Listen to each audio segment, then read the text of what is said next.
And I'll just hello, everyone. Welcome. I apologize for my tardiness. Running around between sessions and not knowing which room my session is in is a problem. But I'm excited to share today. We have 4 presenters who are sharing local innovations that they've worked on building on top of DHIS2. And I'm not going to talk much around them. I might talk a little bit at the end about how we can work together and foster more of these innovations and share them. And as Scott mentioned in the previous session, collaborate to make sure that we're not reinventing the wheel and that we know what the problems everyone else is trying to solve so that we're not solving them in silos. But I'm going to start it off just by passing the mic over to our first presenter, which is going to be Ayub. So go ahead and come up here and I'll give you the mic. And he is going to be presenting. Let me see if I can share this screen, sorry.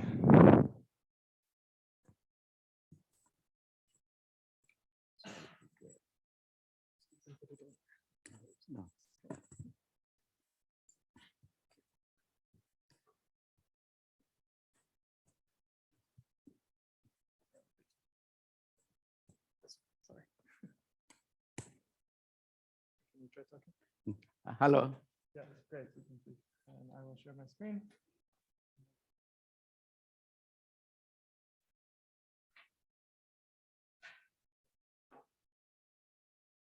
Okay. Let me know if you need a web browser. Just let me know. Yeah, when we finish, then you put it. Hello, morning. My name is Ayub Manya. I come from Kenya, and we chose this topic as innovation because some of us who are practitioners or medical doctors or the users of the system, when we see something that solves our problem, we call it an innovation. But from the stories I've been hearing about innovation, this is was a way of getting data use easily for the people. So I'll just go through an introduction, give us the methods, talk about what we found out. Then there will be a discussion. And I also propose just to show you the app in real life, how it has worked. I think we all are aware that the COVID pandemic was extremely complex. You know that. It required the mobilization of so many sectors, a lot of resources from the Ministry of Health, and there were a lot of fears and anxiety surrounding this. And this was not necessarily because we had a very high death rate in the country, but it was because we were also reading newspapers and reading the news from other countries. So people were worried even of what was happening in other countries and even what was happening back home. We also realized that it was a very high transmission rate. With one index case, we reached very quickly to very many until it became a community transmission within a very short time. And the death rate was extremely fast. I think for those who are unlucky, in one day you find somebody was there, tomorrow is gone. So it brought a lot of anxiety. And what was even worrying about people was that even the health workers were dying. And imagine if you are going to the hospital where even the doctor you believe most is also dying. So you get scared of even going to the hospital. So the other issue that was complicating and creating problems with the health facility was the strict rules, the curfews. We couldn't go out at night. We couldn't do some things. And you had to put on masks. And I've put there quietly that there was a police intervention. The police would meet you and tell you you're not having a mask, therefore you go to, is it jail where people go and they disobey? So now you are bringing in a situation that everybody's anxious, is putting on even masks for the police and not for himself. And all this affected health-seeking behavior. You could expect people wouldn't reach the hospital because of the breakages, the curfews. You could imagine they are so scared of being in the hospital. And so the government was aware that essential services may actually be interrupted. And so we thought, how do we get data to monitor that the essential services are happening? Of course, our main source of data in our country is DHIS. And we realized that our traditional way of analyzing data, downloading the data, and then showing to other people was not really working very well. It was time consuming for some people, and there was differences. If somebody downloaded today and the other one downloads tomorrow, you'll get some issues. So we decided to think of beyond just the normal traditional data analysis. So we asked ourselves, how can we promptly generate reports to support informed decision? And an idea of developing an essential services app came up. And to do this, this is a photo taken. It's me, the only one who should be seen because the others didn't get permission to be seen. But that person without a good hair it's me. So it's just to show that the healthcare kind of changed. Even there were things like makeshift hospitals, and that means if the normal healthcare processes kind of was getting interrupted because of the COVID. So we needed to find out more data on how we can know that things are working very well. For us, we formed a very small task force, which is composed of the Ministry of Health, and we had other people from the partners, the experts, the WHO was there, UNICEF was there. So we all came together to come and think how we can make sure that these essential services are being offered as if nothing, despite the COVID. So to develop the app, the Ministry of Health and other partners came up with specifications and talked to the experts. I think if some of you would have been there, we would have talked to you, those who know how to develop apps. So we gave them the demands and they came up with an app. They tested it, they trained it, and they finally allowed us to use. Actually, the results are a bit interesting that it took a very short time to come up with this app. Unlike other times when people have to argue about, no, I don't like that indicator. Somebody would say, have you put my indicator from this? This time, because all of us were together and because it's an emergency situation, it took a very short time to come. That's a very interesting result because naturally it can take even many years to agree on a small thing in our country. And then also that being very short, that another thing is that we found that it gave us a very easy visualization. Anybody would go in and visualize the data very easily because we are looking towards the information news and we need people to just quickly see and say, something is going wrong. And it was very easy to use. The outputs of the app included just graphs, trends to see before COVID, how many people are delivering, and after COVID or during COVID, what happened, that kind of quick, because for people who don't want to think so hard, they just want to see those lines and say something has happened here. And then these kind of trends were actually being fed to the decision makers, and then they would use that time to think something could be happening. So the other thing is that you could actually download these graphs and then use them in reports so that the other people can see. I put there, this is from the system.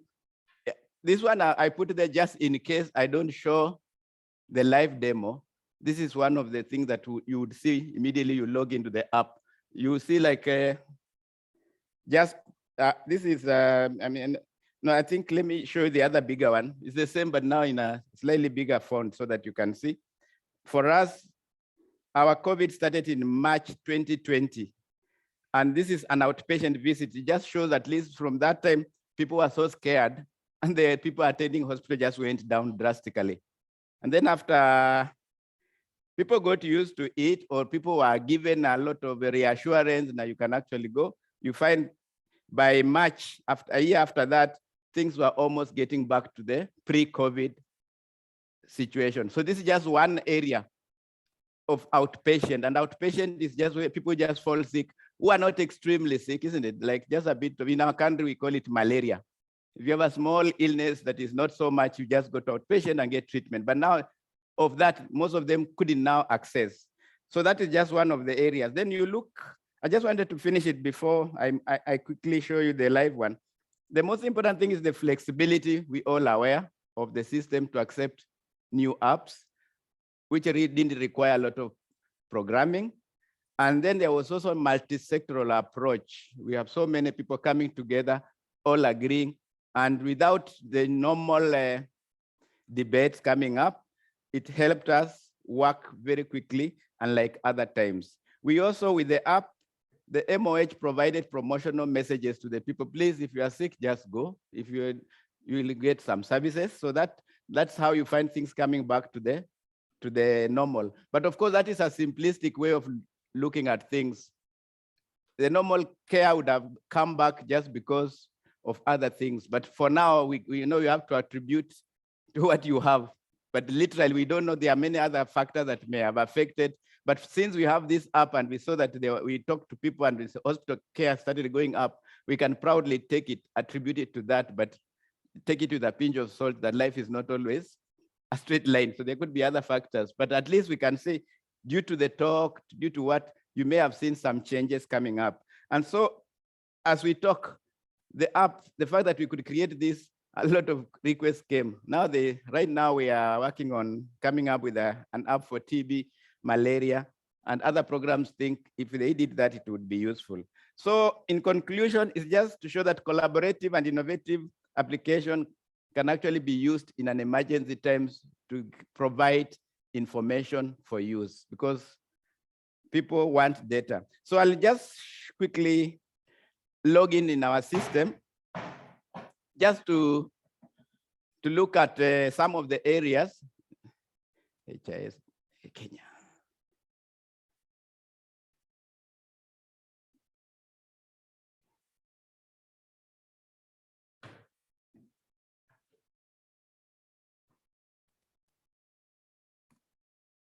So I'll quickly log in and just to show you some of the areas that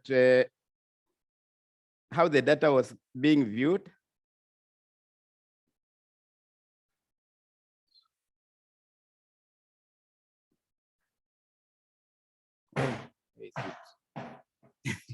How does it move? It doesn't like my fingers. It happens, don't worry. Now, this, how do I move the, oh yeah. So then you get to that. Okay, so thank you for your good hands. Your computer likes your hands. So this is the app. It's called the Senjo Services app. The one I'm pointing at, that's the app. So that's what we put in the system.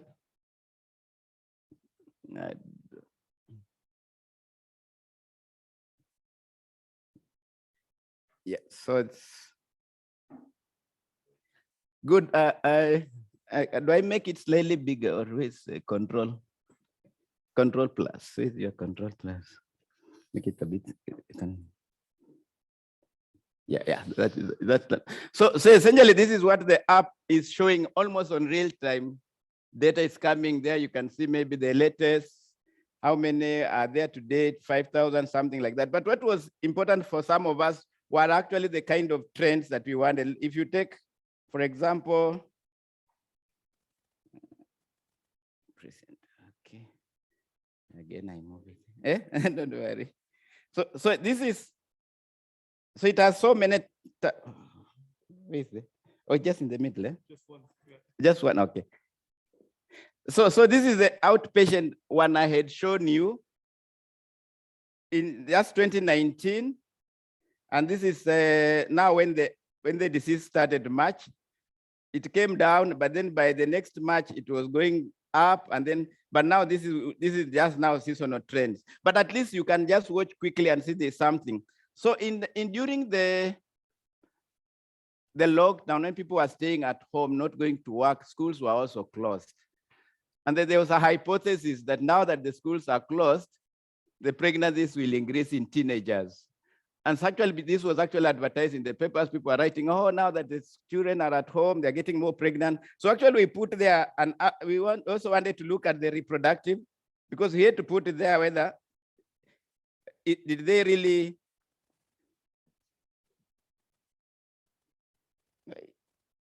okay. What type of computer that only listens to one hand?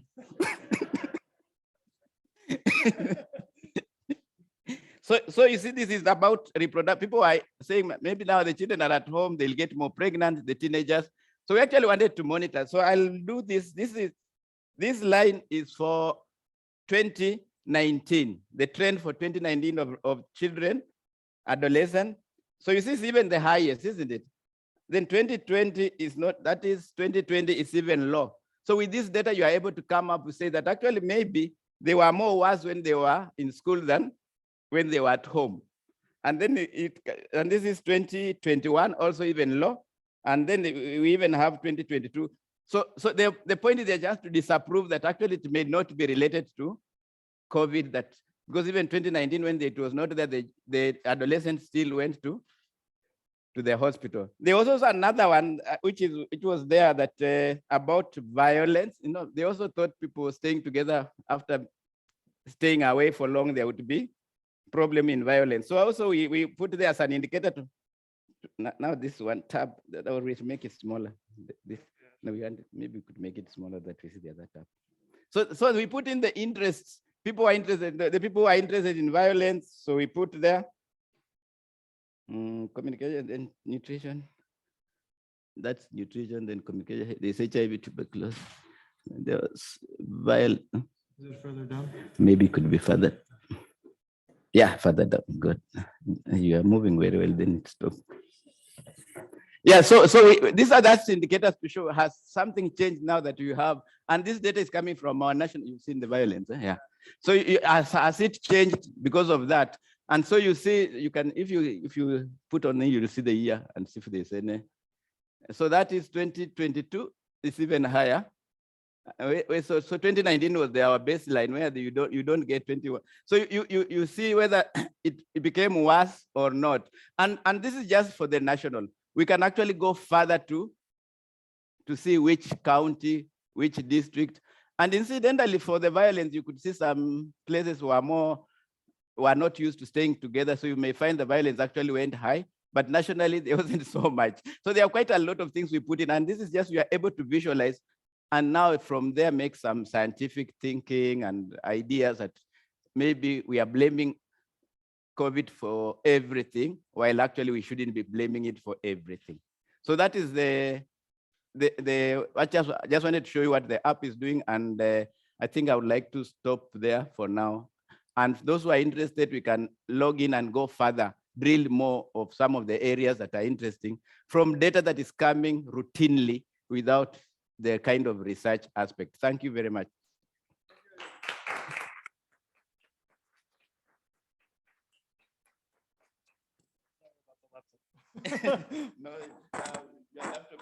This is information security. No one can use my laptop except for me.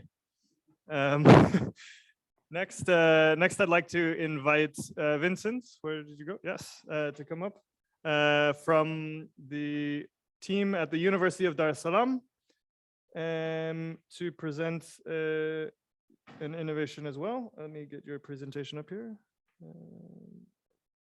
Just here.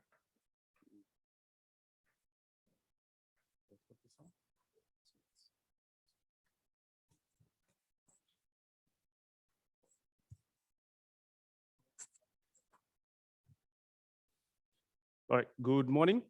Is this still morning? Oh, it's still morning, huh? Good morning, everyone. All right. Yeah, so my name is 3 minutes before that. All right.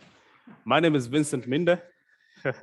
I'm the lead software developer at University of Dar es Salaam, and developers are going to like this. So we're going to talk a little bit about D2Touch SDK. For those who are aware, SDK is a standard development kit. It's basically a tool that helps developers to sort of accomplish whatever they want, whether if they're creating an app or if there is any tool they want to create in order to simplify their work.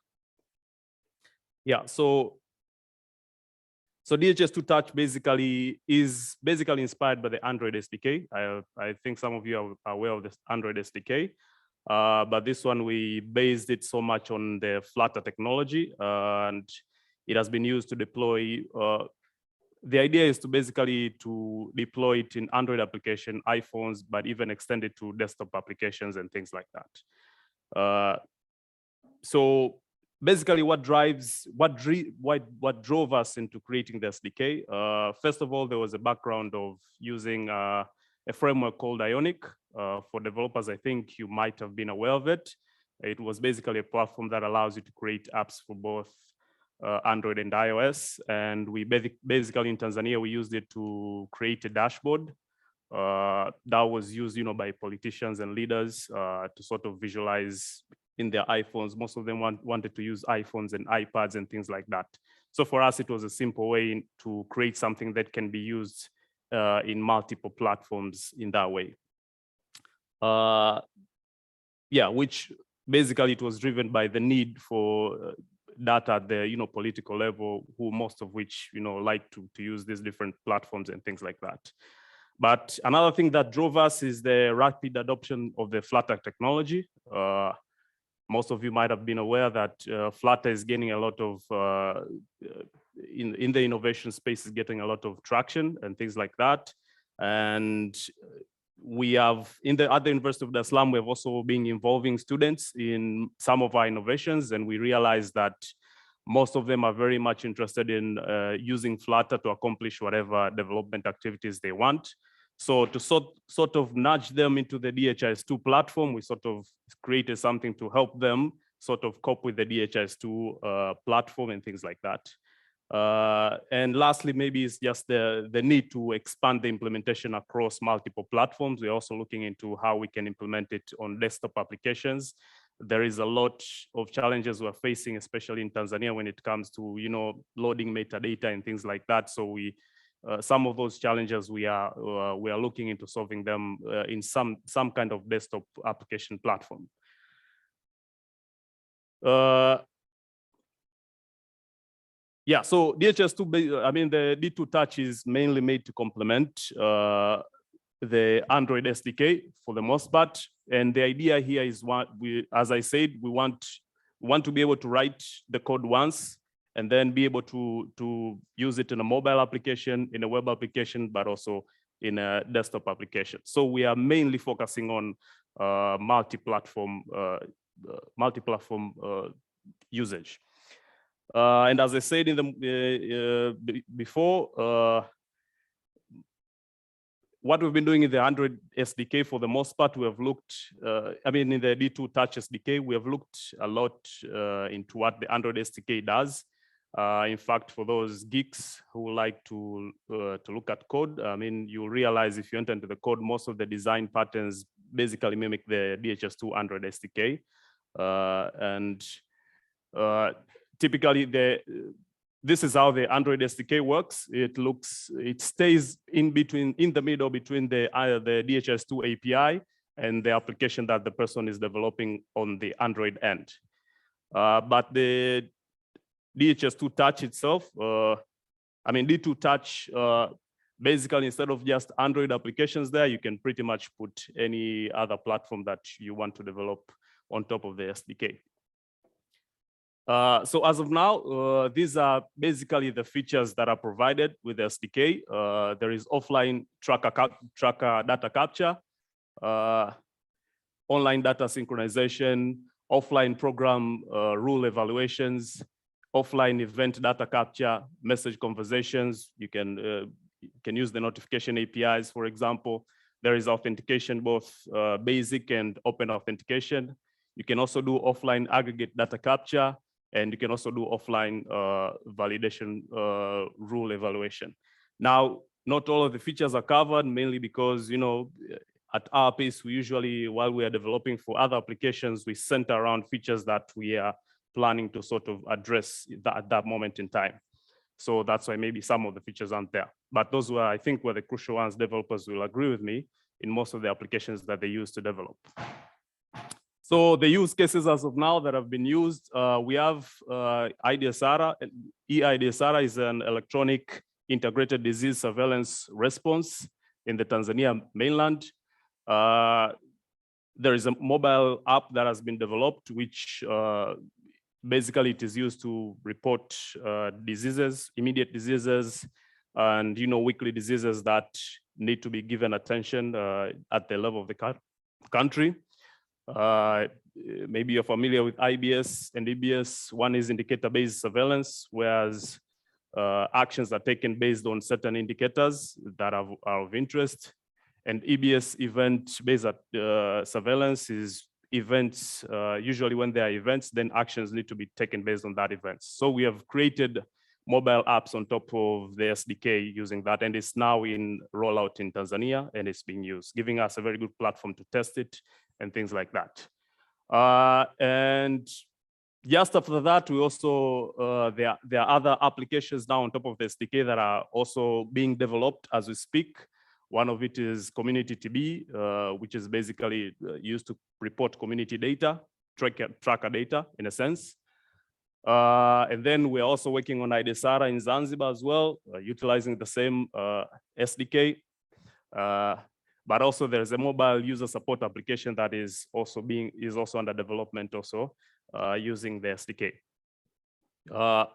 What we're planning to do next to sort of increase the support for data store. I know most developers, most especially when they are dealing with custom applications, they use a lot of data store to sort of accomplish what they want. So we want to do that.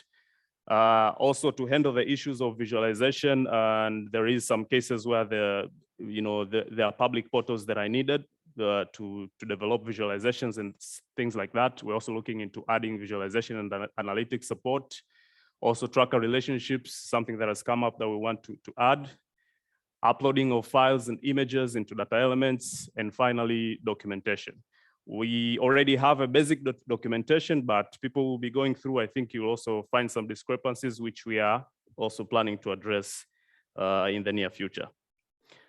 Yeah, so for those geeks, that is the link to the documentation. You can pretty much, can I open it here? Okay. Oh, yeah. So there is the documentation. You can see an overview there. And there is about the guide with some pretty good colors. Sorry. I think he was right. This computer is for only your hands.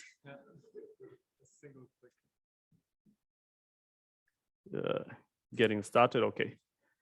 Yeah.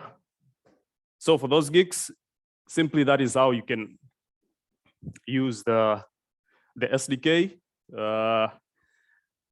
You can import it into your Flutter workspace, run the packages and all of that. All of the basic documentation is there. And if you have any issues, I mean, it's open source. So if you have any issues, you can contact us so we can, guide you through it. But I believe for now, the basic documentation can help you go through it. And if you're interested to look at it right now, you can even, you can go through the QR code there and open it.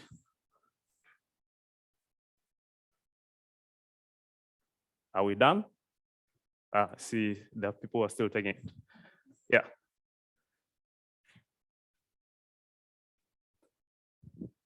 So should I continue? Yeah. And finally, there's also the source code. As I said, it's open source, so you can pretty much check the source code. And as I told you, there is still documentation to be done. So if you feel like you can contribute on the documentation, you're welcome. If you feel you can also contribute on some of the features that we've talked about, you're also welcomed. Yeah. Do we want to go through the code? Developers? No. All right. So with that, thank you.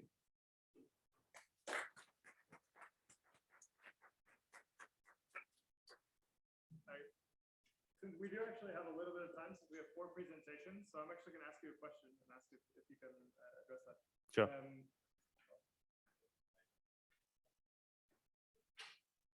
Yeah, can you repeat the question after I ask it? Can I repeat the question? Yeah. So my question is, you're using this SDK for applications in Tanzania, and there are several applications that you've already rolled out and several more that you're using in the future. Yeah. Have you thought about or talked about working with other groups or other countries to roll out additional applications on top of that, or are you thinking of it as a framework for Tanzania specifically? No, It's all right, actually, for me. Yeah. Okay. Okay. Yeah. no, the idea of open sourcing it is so that anybody else can use it. So basically our call is if anybody wants to develop an app on top using the Flutter technology, they can use this to accomplish the stuff in terms of accessing the DHIS2 API and things like that. So we're not looking at it as only a Tanzania implementation thing. Anybody is welcome to use it. It's not even hard coded. It's pretty much soft coded for everybody to use.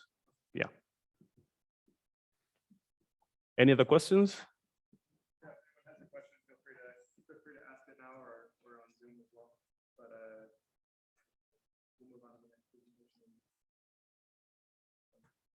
All right.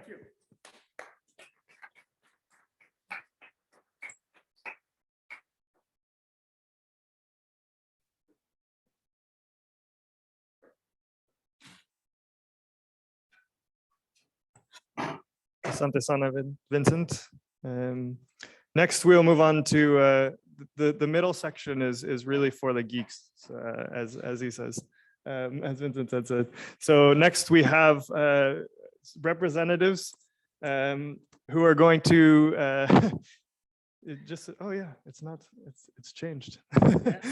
Yes. So I will pass it over to Alexis Rico, who will talk about their innovation next.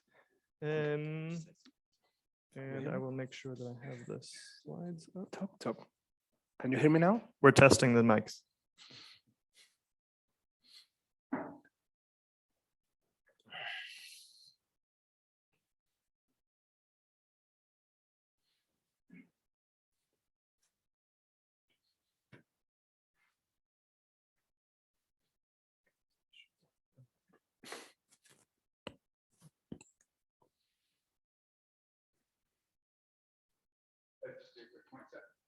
Sure. Do you hear me? Yeah. Okay, perfect. So let's see if it loads. Oh yeah. Now you can see the slides. Perfect. So we're going to talk about DHIS2 reports, but based on React.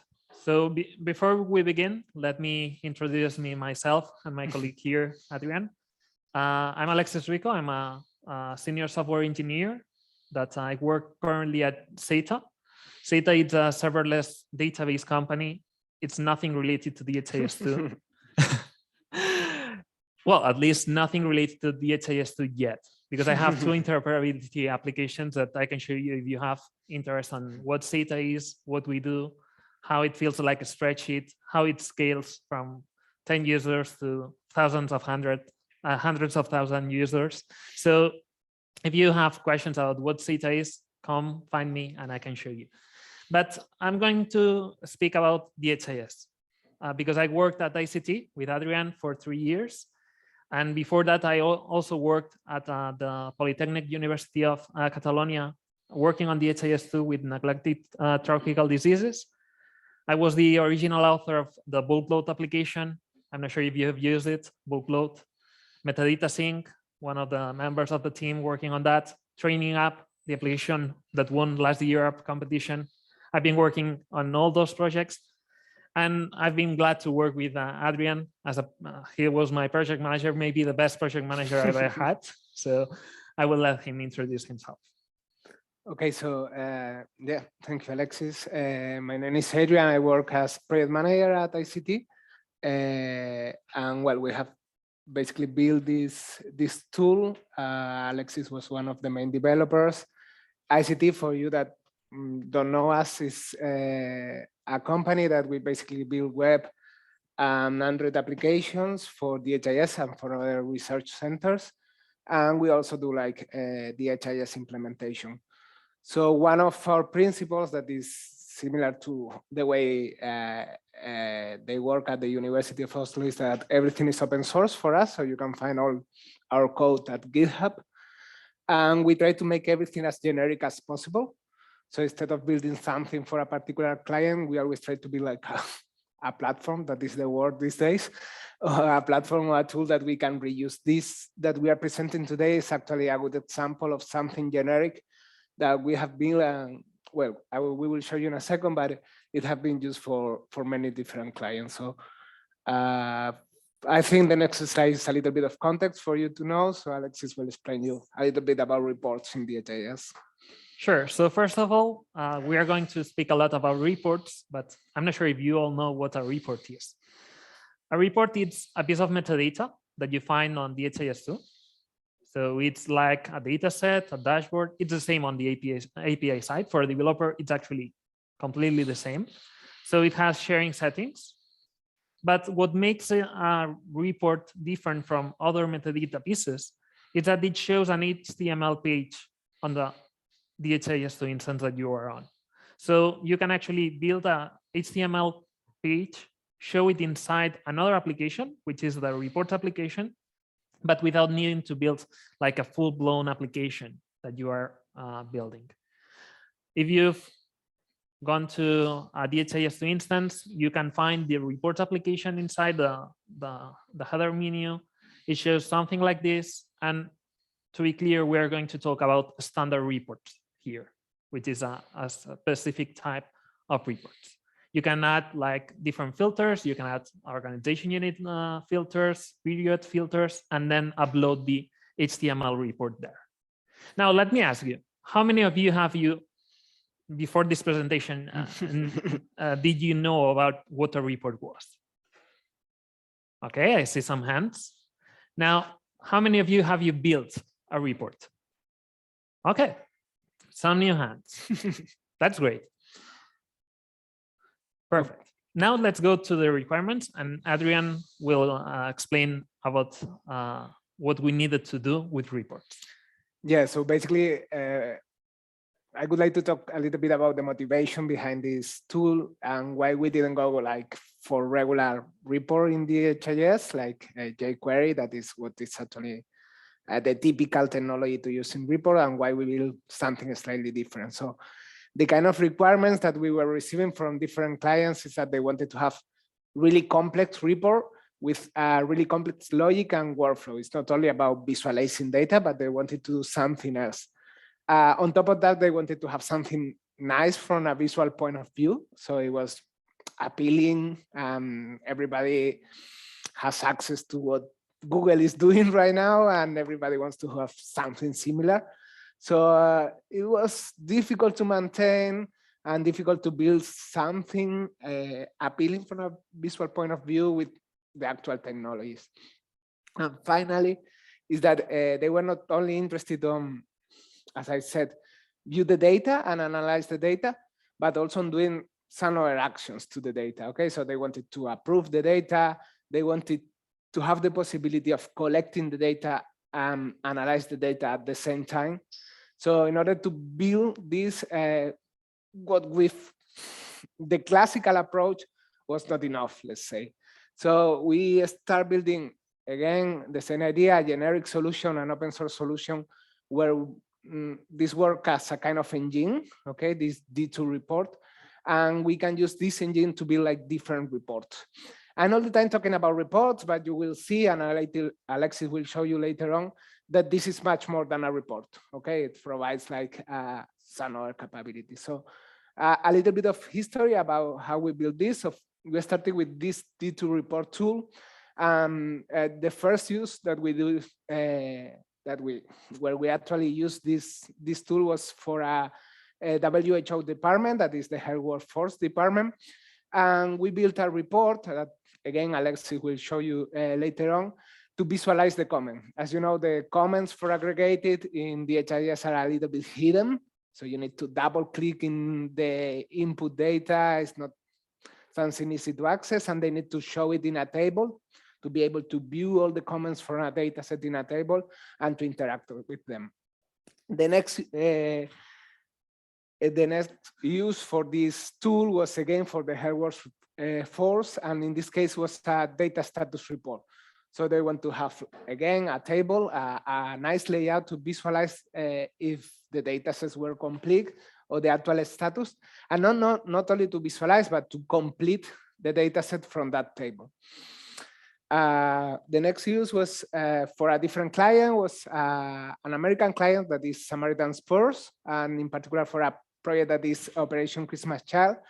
And this one, again, was completely different. This was about custom forms and report capability. We had a poster yesterday. We were showing a little bit these features. So the idea is that you have this in 2 different tabs. In one of them, you were like filling the data, and in the other one, you have, in this case in particular, it was a pivot table where you can actually see how the data was spread through the hierarchy, okay, through the organization unit hierarchy. And the final use is what we are doing right now. This is a project that we have already started for 3 different departments inside WHO: malaria, health workforce, and MCA. This is, again, much more complex. It's about approving data from a table. It allows you to approve data individually, but also in a bulk way. The features, what we are working on is really complex, because the idea is that you will be able to go to the data, change a particular data value, and then approve for all of them. So it's these kind of features, the one that we have built with this tool. And I think Alexis will explain a little bit more. So again, just kind of reinforcing that idea, D2 report is the tool, the engine that we are using to build all these different reports. Sure. So we had a lot of different clients, and they all wanted the same: a report that does more things than only showing a table, that does interactivity, but without needing to build an application. When we began working with these clients, what we found out is that reports are outdated. They haven't changed much in the recent years. The application looks like the same. The technology it uses, it's the same. So it's relying on old technology. The recommended approach is, like Adrian said, to use jQuery, to download a template file, edit it, upload it. This is very simple. It didn't allow us to build all the things that our clients needed. Also, there is no UI framework. There's no way to make everything look like the rest of the DHIS2 interface. We've seen that with the app platform, the app shell, the UI components, everything looks like in the same way on all the common applications. We wanted also to build our reports using that technology, and it was not possible at the moment. They were also hard to develop. At ICT, we were, when I worked there, trying to push towards TypeScript and make everything testable, to have like a strong fundamental so that they can be maintained in the future. With jQuery reports, that was not possible. And as I said, they haven't changed much. I tried to figure out when they were introduced in DHIS2. I wasn't able to find out. I went back in the history of Git, and I arrived to 2016 when they moved to GitHub for the source code management. And there are no changes to the template layout since 2016. And that was 222. Now we are on 238. So that's why we asked ourselves, since reports are HTML files, and DHIS2 loves React, all the application platform is built on React. They are using it extensively. They are providing utilities to build applications that use data query, use mutation, the different hooks, the app platform, the app shell. Since reports are HTML files, what if we build them? What if we build these reports the same way we are building custom applications? And that's when we came up with DHIS2 React-based reports. We wanted to use modern technology, the latest version of React, the same libraries that the core applications are using for building UI layouts. We wanted to make to be able to build them easily, also to allow someone that doesn't know much about development, is not a developer or an engineer, to go through the documentation that it's already there for DHIS2 developers that are starting, with all the academies that the University of Oslo is building. So we wanted to take advantage of all that effort. And we went to a solution that it's very easy if you're using already the app platform. As you know, to build the app platform applications, you have the D2 command line application or command line interface, and you have different scripts. You can run D2 app script, build, bundle, publish, etc. We use the same technology, and we offer utility on top of the D2 command line interface. It's a single command if you are working on an app platform. You just write npx d2utils bundler report, and it compiles to an HTML file from your current project, your application, and then you can use it on the report application. It's that easy. There are some limitations that you need to be aware of. Relative imports, if you're a developer, maybe that is something that you are aware of. Relative imports are not possible on a single HTML file. So no support for web workers, no support for CSS modules. You need to use CSS in JS, but that's the only limitation. The rest just works. And what happens if you don't have a development team on your organization, or you are not a developer? Well, you can always contact ICT. I'm giving them some promotion. They are happy to help you with your project, with your idea, and maybe they can build something for you. Now, do you want to see a demo? Do you want to see what we have here and what are we talking about? I will go to an instance. This is on my server. I hope it doesn't crash. It has plenty of RAM. Everybody does. Yeah, I have the same one, so I think I'm mostly covered.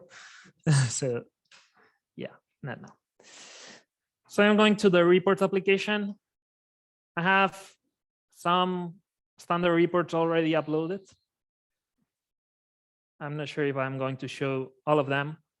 First of all, as I said, this is just taking an application, bundling, creating an HTML file.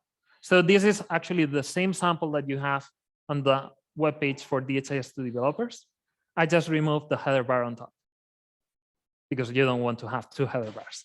But this is the same actual code with slightly modifications to the CSS, and you have it there. Some reports that ICT has built. For example, one for listing all the public objects that you have on an instance. Some administrators, they want to know what objects are public because they have so many users in their instance that it's difficult to keep track of what permissions they have. And maybe they have users creating metadata, but they are not tech savvy and they forgot to remove the public settings. And now everyone sees the same metadata. That's not the desired output. So with this, with a customized version of this report, this has been abstracted to show it here, but they can actually see what information, what metadata shouldn't be public and it's public. So in a weekly cadence, they are reviewing this report, and those new metadata objects that have been changed or have been created, they are hiding them for the rest of the users. It's a very simple report. They have some filters here. Right now, I'm showing all the different public objects in the instance, but they can review them periodically, and they have found it useful. This is actually being used at WHO. Another report, it's for checking formulas. And you may know that indicators, program indicators, you only can review if a formula is correct by going to maintenance, going to the indicator, clicking on edit, and seeing valid expression, invalid expression. But you cannot review that anywhere else. And maybe you have changed other pieces of metadata, and now they are invalid expressions, but they were valid before. Or maybe with an upgrade of DHIS2, some changes to the backend, to the core evaluations, you don't notice that they are not valid anymore.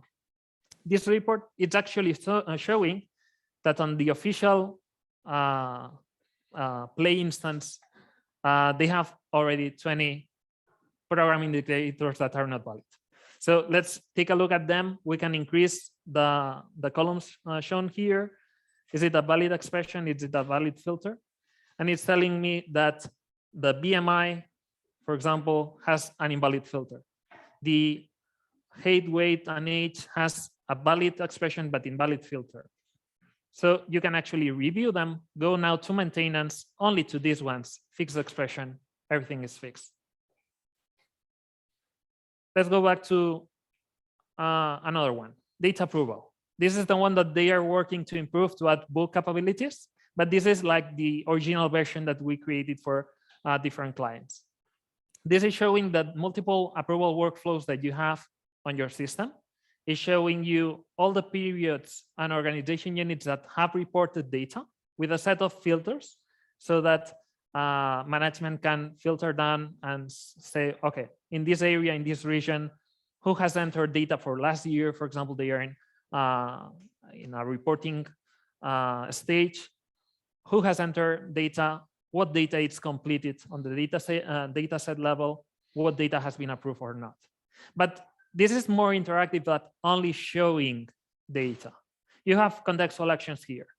So you can incomplete and approve data from the same report. And this is talking to the API. And if the user has enough rights, they can change the status from complete to incomplete, etc., approve, not approve, and even add notifications more than the ones that are already offered from the maintenance side.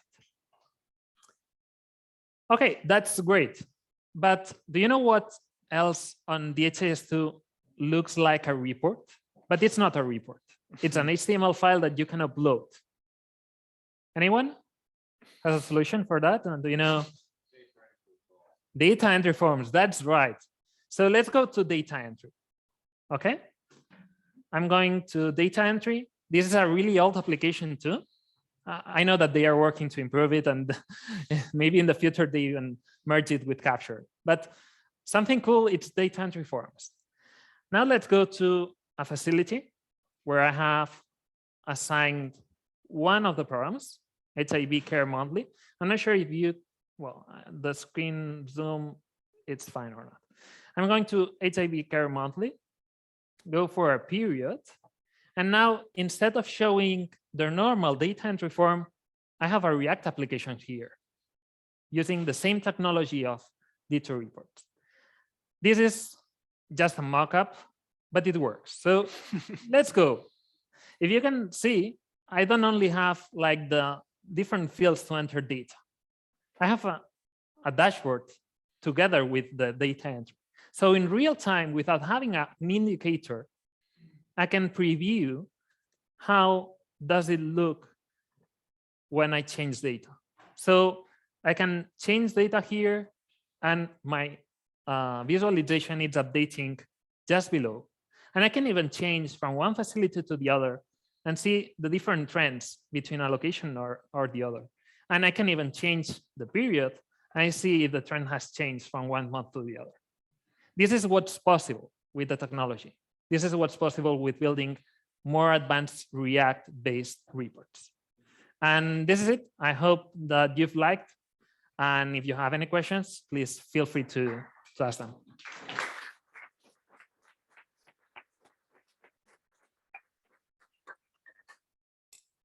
Yeah, Pete. I was just going to say the indicator and PI checker. Is there a way to link directly to PI? Sure. Yes. Yeah, I will repeat it first. Don't worry. Yeah, Pete Linegan from BAO, it's asking if in the indicators and program indicators report, we can actually link to them so that it's more useful. And yeah, the answer is absolutely. This is a very simple report I built only for the conference. So I built everything like really quick to show it off because we couldn't show like the actual reports for our clients. But since it's a React application, you can even add a dialog there and change the expression without going to maintenance. If you want to have like a deep link and go to maintenance in a new tab, that's also possible. But you can have anything that you want. You could even add a UI for changing the expression. We built also for predictors extended app, like an editing dialog that allows you to change expressions without to complete. We could easily add it there. Yeah, on top of that, probably you noticed that most of the report were using like tables similar to the DHIS table. So the idea is that we have something that is contextual actions that are basically actions that you can perform to each row. So in most of the cases, we are extending the functionality to add new contextual action. And then we play around with the concept of single action and bulk actions. So there are two schemas. Some actions can apply to a single row, to a single data set, or to a single indicator. And some other actions can apply to multiple of them. For instance, edit makes sense only to a single row, but delete is something that you can do to several of them, or changing the sharing setting, these kind of things. Yep. Any other question? Yeah, I don't know all your names. Please raise your hand. Elmarie from HIS2 South Africa.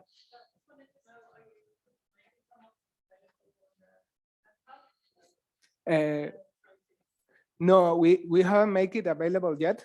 Sorry, I will repeat the question. Yeah, the question is if we are making it available in the hub, in the DHIS hub. We haven't made it available yet, but the idea is, to be honest, we have some ad hoc features here and there for different clients. We want to make it generic enough and then make it available in the GitHub. You can always find our code in our GitHub at ICT. But yeah, once we refine it, we will publish as all our apps in the DHIS hub. Yeah, we should probably have spoken with Austin before, but maybe some steps to improve that and to further continue it to like make the command on the command line application like officially, or maybe add a new category on the apps hub for only reports. We're not sure how they want to embrace that, but yeah. Okay, yeah. On the end first, yeah.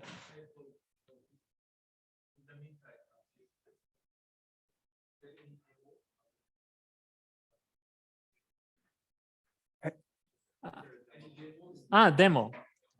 Well, all of these reports are on my instance.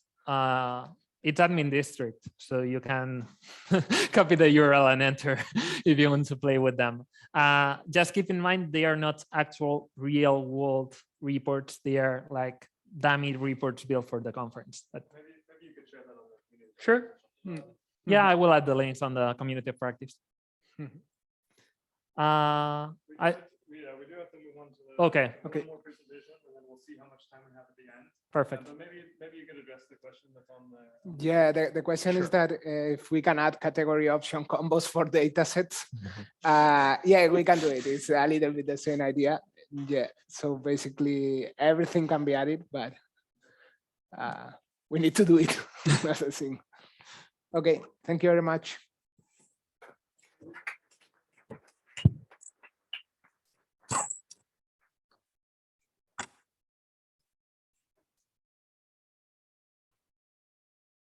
Okay, Bernard. Next we have Bernard Musa, who will share a very interesting innovation about user support in DHIS2. Let me get your presentation. Just like this.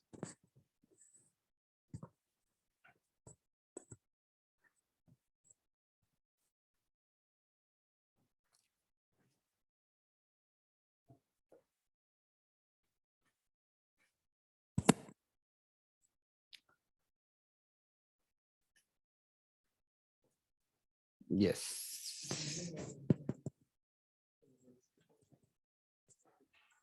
Boxer, I hope you can hear me. Okay. Yeah, my name is Bernard Musa. I am going to share a bit of what we have done in Tanzania in our efforts to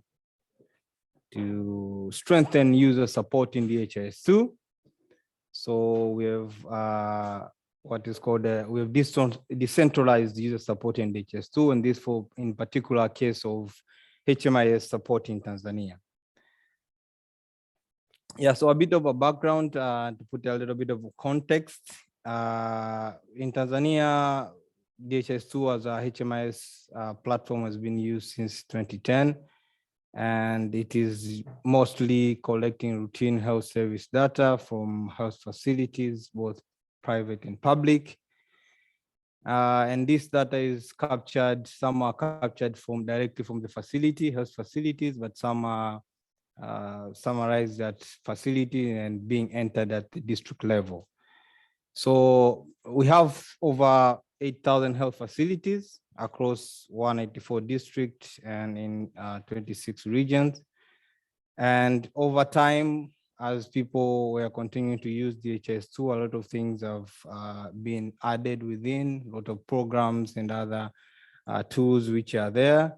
So currently we have over 25K users from all levels, people at the facilities, people at district level, regional levels, national level as ministry, but also program and other partners which are using DHIS2 like as a main system for health data.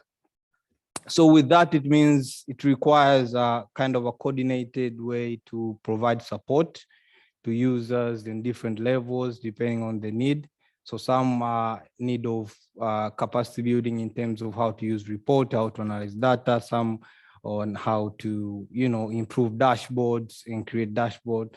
So there's a lot of things with these users, you need to have kind of a way to provide or coordinated support. So a smooth running of this, of course, has been made possible among other factors as well, by having a dedicated central DHIS2 support team, which handles system administration and also response to these user queries. So we have a team which comprises of people from the ministry, but also people working at the district level, but also including other partners which are designated by the ministry, who are part of the national dedicated support team. But also we are taking full advantage of the inbuilt feedback messaging module, where users are able to report or request their issues through the messaging app. So what we experienced as a challenge as the users were growing and the use of DHIS2 as a national data warehouse for health is growing, we observed that most of the support were related to dataset assignment queries. And, And the central support team, which is basically supposed to handle these queries, requires, getting into the maintenance app to assign data sets based on the needs of the facilities. And at some point, it results into delays to user queries and complaints. So when I say data set assignments, I mean when there's a facility, there are services which are offered in a particular facility, depending on level, if it is a dispensary or health center or hospitals. And there are, for some reason in Tanzania, there are very dynamic changes of these services. At 1 month, you have a facility offering A and C, maybe an OPD. The next month, there are changes. Maybe the services have increased, or also issues related to new facilities which have been created. They need to be assigned new data set, but also maybe a facility has been closed or some services not being offered at that particular month. They need to kind of take it out of that particular facility. So with these users and a lot of facility using the system, it is becoming something that is frequently being requested as part of the user support. So over the years, we've experienced this, and we decided that I think maybe we need to have a different approach on handling this, because there are other support also which are needed, but we kind of thought maybe we have to go a little bit user-centric. So we came up with an idea of to decentralize user support to users at subnational level, because most of the requests are coming from them. But also with that, we wanted to leverage the flexibility that DHIS2 offers, and also to be able to automate some response to these users' queries.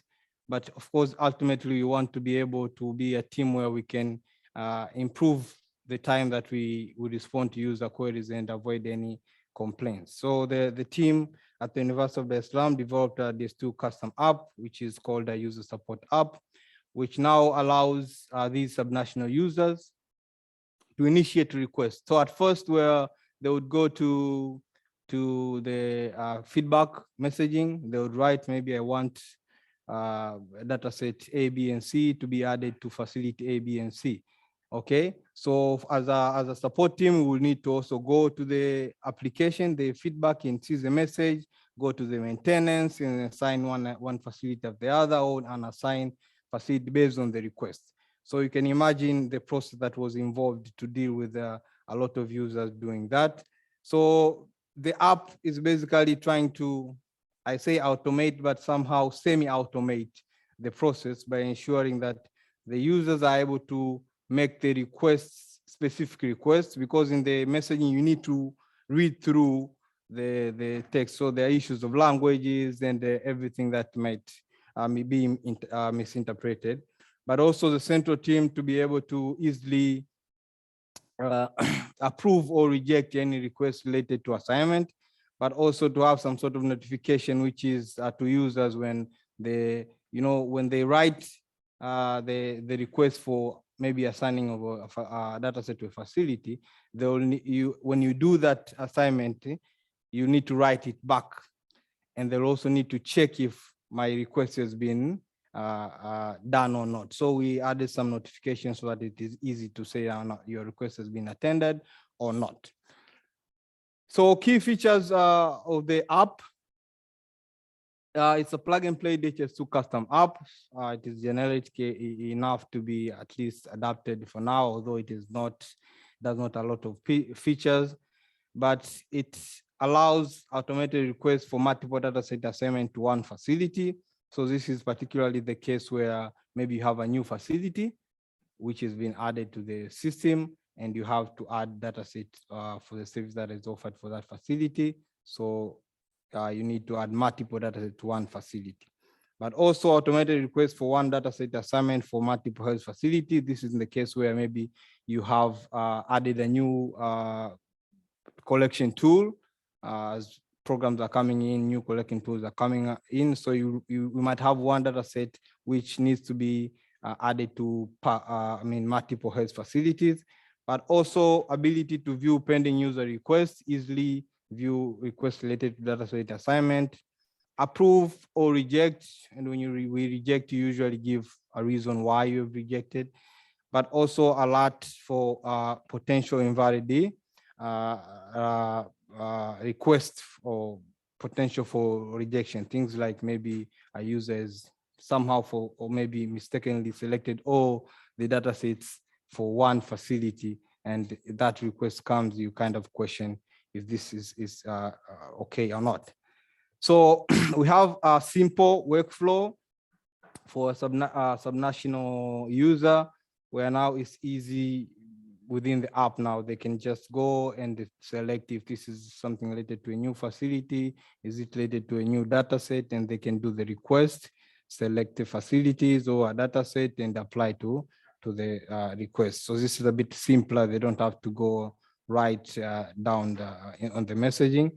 But also we have a workflow for the national support users, where now they can just see, okay, this particular user has requested this particular data set to be applied. So when they approve, they don't actually need to go to the maintenance app. Since the user is already selected the data set that needs to be assigned to a particular facility, and the one who is supposed to approve sees the data set, and they just approve. When that is approved, the app now goes back and does the assignment automatically. So that is a user for one who is supposed to approve or reject. When they reject, of course, they have to give reason why they've rejected. So there are particular reasons why one can reject a particular request. For example, in Tanzania, and I think is in most of other cases in primary health care, like dispenser, you don't expect to have IPD data set, okay, inpatient data set. So that particular request might be rejected and given a reason that we do not expect this particular service to be offered at this level of facility. So those are, and the other reasons for rejection, things like there are some programs which are only implemented in some areas, and you don't have everything in the whole country. So, but it might happen that a user is requesting that particular tool for a program which is not implemented in their area. So those are the reasons might be there for a rejection. So this is a sample view of when a user maybe wants to multiple data sets request for an assignment for one facility. The good part is also shows that easily a user can see in this particular facility, how many data sets are currently assigned. So for those who are working at the subnational level, they are aware that in my facility, maybe for a health center, the minimum number of data set maybe is 5 or 10. Okay, so they can easily see that, okay, for this particular facility, this is the number of assigned data sets so far. So if something is missing or something is to be added, they know that maybe I need to request this, but also they can view the facilities and also data set which have been assigned. But also there's an ability, as I said, for one data set request for multiple health facilities. So you might have one data set requesting one data set for multiple health facilities. As an example, I gave you that it might be a new program that has been just added. So the tools need to be assigned to particular a number of facilities.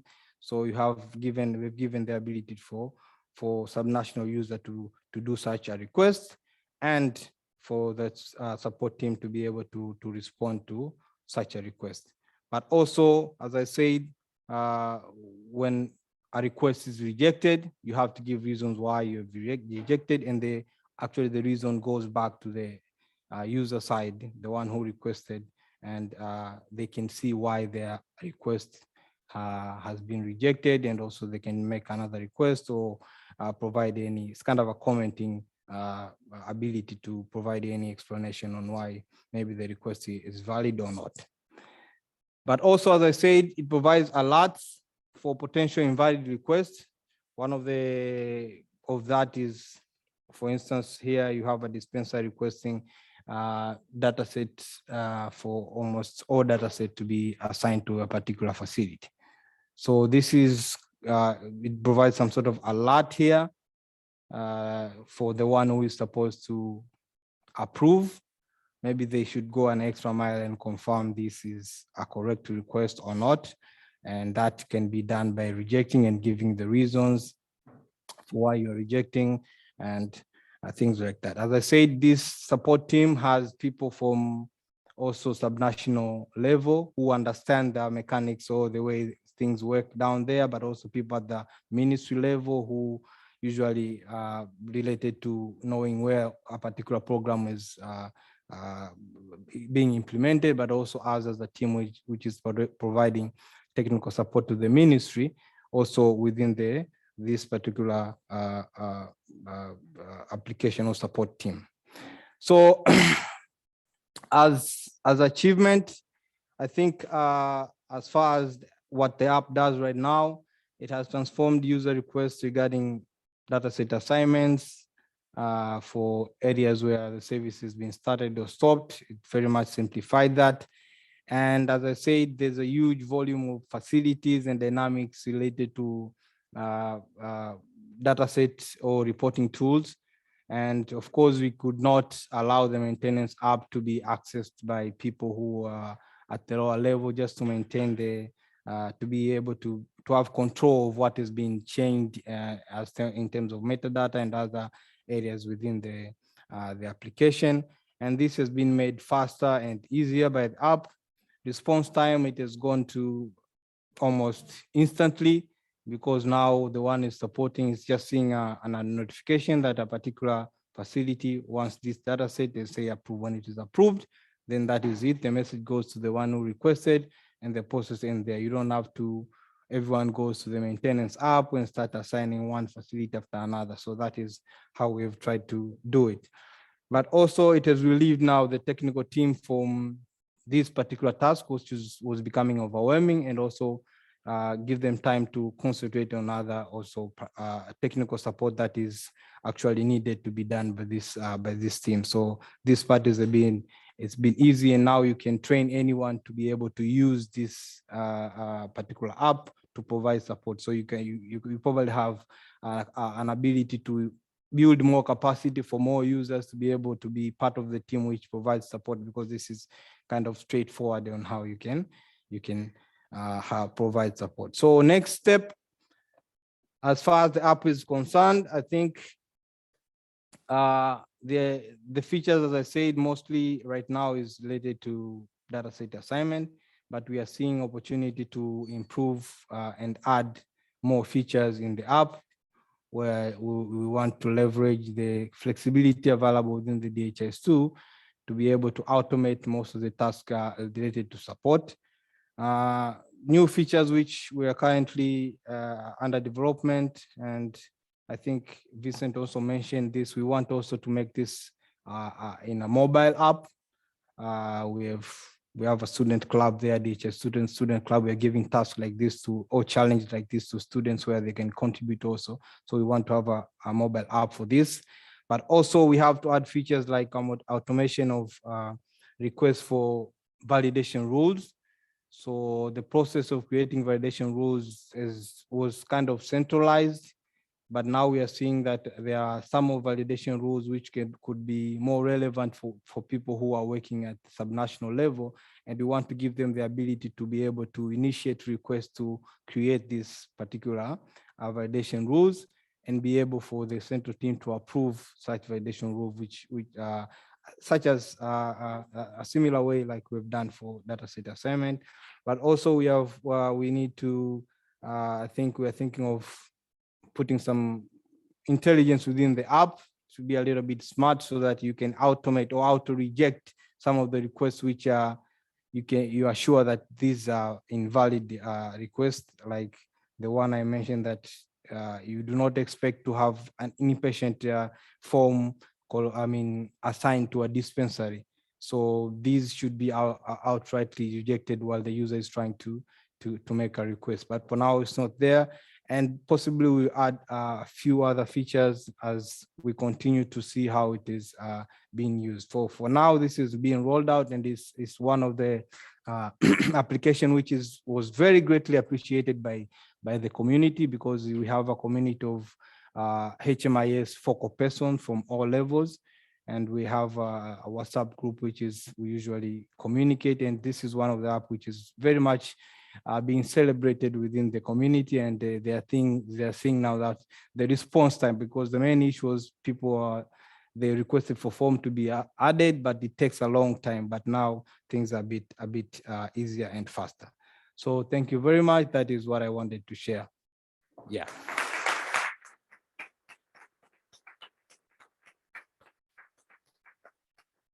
Thank you, Bernard. I have one question actually. Maybe is a future feature potentially of something for this application. I think it's very powerful to be able to approve and reject these requests at different levels. I'm wondering if it's possible, or if you've thought about having basically keeping track of the requests that have been made in the past and which have been approved and rejected. Is that something you have does now or could do in the future, maybe? Yeah, actually it's something that we've been discussed even last week. Like, we need to have some sort of a record of requests which have been approved, and to be able to learn from these requests which have been approved and rejected, to understand why there are reasons to do that, and maybe be able to automate more on that. So on top of that, we were thinking of having some sort of reporting or analytics to show the trend of how this process has been done, and maybe in the future that kind of information will help us to do more in terms of how we can automate some of this. So yeah, maybe Vincent can add more.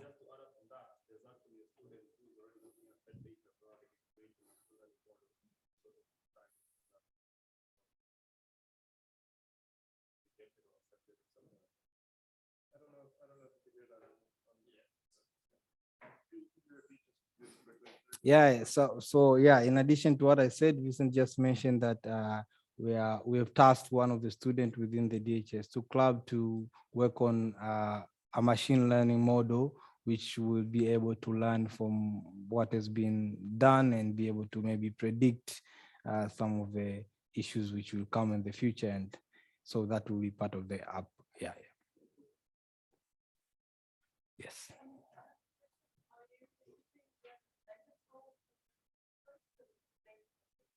Post them in, or how are you? Yeah, can you, how are you using the data store when you save these, or are you storing it in the tables, original tables? Yeah, I'll let Vincent answer that.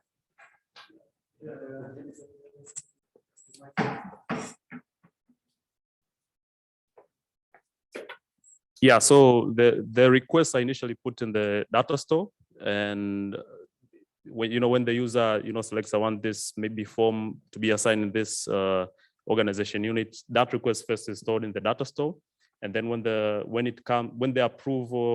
somebody comes to approve it, it's then affected into the database with form the dataset APIs and things like that. Yeah, DHIS2 doesn't have a specific authority for dataset assignment, program assignment. How do you get around this? Because if you are giving a person to do a dataset assignment, you have to give access to the maintenance module as well. So that has been a challenge for us. You have dataset assignment application that you released last time. I don't know if it's Tanzania or you guys, but because we need to give the maintenance up, we are forced to drop it and we are forced to manage it. So how did you get around this issue? Because unless it's somebody who's situated in the ministry or who has higher authority, how can other people do this? The maintenance app is needed for this. How did you get around the maintenance app? What authority did the people that are approving not Okay. The people who are approving actually have the authority to the maintenance app.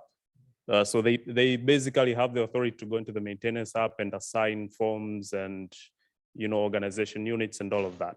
So we just simplify that to where they don't have to go into that process, which I know is very tedious, and they just approve and there they go. So the people who are asking for that request, usually they don't have access to those applications, but the ones approving, they do have that access. This assignment process, but we couldn't do this because of this specific user role authority issue. Thank you. All right. Yeah, maybe to add there. So as I said before, of course, there are people at this dedicated support team which usually used to handle it centrally. So they have access to the maintenance app. What we've done is just to relieve them from just going step by step, and just by one click, they can approve or disapprove.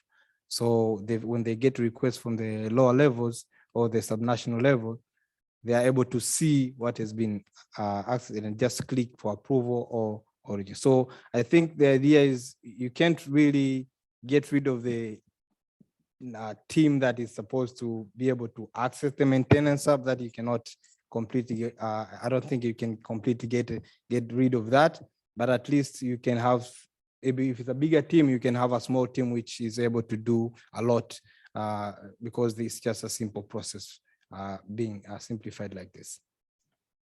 Thank you very much.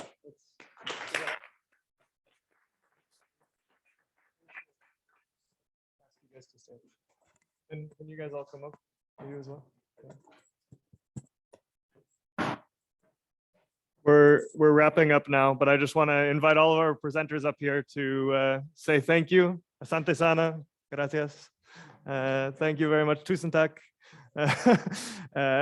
Merci, whatever else you would like to say. Shukran.